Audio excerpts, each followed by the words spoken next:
Halo, assalamualaikum teman-teman semuanya. Selamat pagi, selamat siang, selamat malam dimanapun kalian berada. Sehat-sehat semua ya. Oke guys, di video kali ini aku akan nge-review episode ketiga dari TV series Hawkeye yang kemarin baru aja rilis hari Rabu. Keren banget. So far, episode ketiga ini sangat-sangat bagus ya. Dan build up-nya itu meningkat banget dari episode 1 dan episode kedua. Dimana episode ketiga ini kita disuguhkan banyak banget sinematik dan juga koreografi fighting yang keren banget. Jujur pas nonton episode ketiga Hawkeye ini tuh nontonnya tuh enjoy banget guys. Jadi karena memang ceritanya yang ringan, juga penggarapan filmnya dan storynya itu yang mudah kita mengerti, juga fight scene-nya yang keren, itu membuat kita nyaman aja nontonnya. Jujur kalau aku itu lebih suka nonton Hawkeye daripada series Loki ataupun The Falcon. Jadi kalau mau diruntutin favorit aku itu ada WandaVision, Hawkeye, Loki, dan The Falcon. Oke guys, kita langsung aja review, take a look deep ya dari si Hawkeye episode ketiga ini. Oke guys, jadi untuk episode ketiga di series Hawkeye ini, cerita atau konfliknya itu lanjutin di akhir dari episode kedua, di mana Clint Barton dan Kate Bishop itu tertangkap oleh mafia Tracksuit dan mereka sedang disekap. Dan untuk pertama kalinya kita diperlihatkan original story dari Maya Lopez aka Echo, yang ternyata dia ini memiliki seorang ayah yang bekerja dengan mafia juga, sesuai yang ada di komik ya. Dan si Maya Lopez ini adalah tuli atau tidak bisa mendengar, jadi dia memakai American Sign Language. Dan penampakan si ayahnya Maya Lopez ini juga seperti Native American, sama yang kayak ada di komiknya, di mana Maya Lopez dan ayahnya ini adalah suku Indian Cheyenne. Dan di masa kecilnya si Maya Lopez itu ternyata ada seorang laki-laki ya yang memegang pipinya. Jadi mungkin ini tangan siapa ya, misterius banget. Mungkin ini tangan si Kingpin ya, karena kalau di komik Kingpin itu dengan Maya Lopez tuh kayak anak angkat. Jadi ternyata Maya Lopez itu ayahnya dibunuh oleh Ronin atau si Hawkeye ya. Jadinya dia ini sangat dendam sekali dengan Ronin, dan ia mencari Ronin dimanapun ia berada. Makanya mereka memburu Hawkeye dan juga Kate Bishop yang disinyalir merupakan pemakai dari mantel Ronin. So far untuk episode ketiga ini keren banget guys. Aku enjoy banget nontonnya, karena memang dari segi chemistry antar karakternya juga dapet.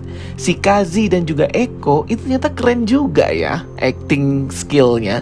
Jadi walaupun mereka itu adalah side karakter dari film Hawkeye ini, tapi cukup mengambil perhatian juga bagi penonton. Jadinya memang kalau untuk segi story dan juga build up di episode ketiga ini, menurut aku ini favorit banget sih episode ketiga ya. Dan semoga aja episode keempatnya akan lebih bagus lagi. Dan setelah kematian ayahnya Maya Lopez pun ditunjuk menjadi pengganti ayahnya untuk menjadi pemimpin yang bertanggung jawab untuk kegiatan kotor di mafia Tracksuit. Dan aksinya si Maya Lopez atau Echo alias Alaqua Cox itu badass banget, keren banget. Apalagi ketika dia combat one by one ya, berantem gitu. Wah, pokoknya satisfying banget. Dan di episode ini kita juga tahu ya bahwa kekuatannya si Echo itu memang sama kayak di komik. Dia bisa ngeduplicate apapun itu setiap gerakan dari lawannya ya. Dan dia juga mempunyai intelligence yang tinggi, pintar gitu. Jadi mirip banget dengan di komik. Selain koreografi, fighting scene-nya yang memukau banget, keren dan gak kering, itu juga bisa menampilkan sisi Hawkeye ya ketika dia sedang beraksi, di mana dia menembakkan panah dengan shot sinematik yang keren banget dengan slow-mo. Dan itu tuh kayak nge-build up banget karakter si Hawkeye itu di film ini. Jadinya hanya dengan bermodalkan panah dan juga fighting combat bisa keren banget untuk disuguhkan ke penonton. Si Kate Bishop juga diperlihatkan kemampuan dan skillnya dalam bertarung melawan mafia Tracksuit.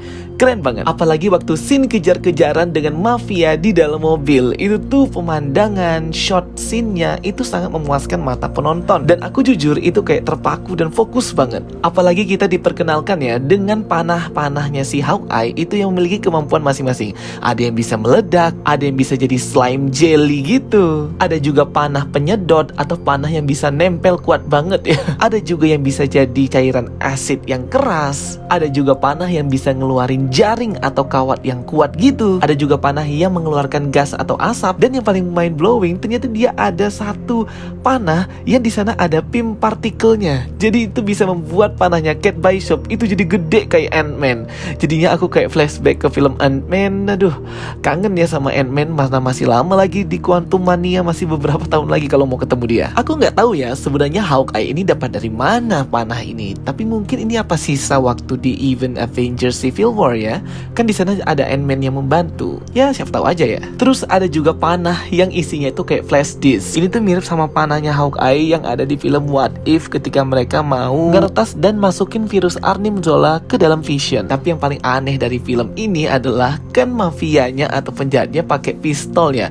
Tapi kok yang nggak bisa nembak langsung Hawkeye sama Kate Bishop yang cuma pakai panah.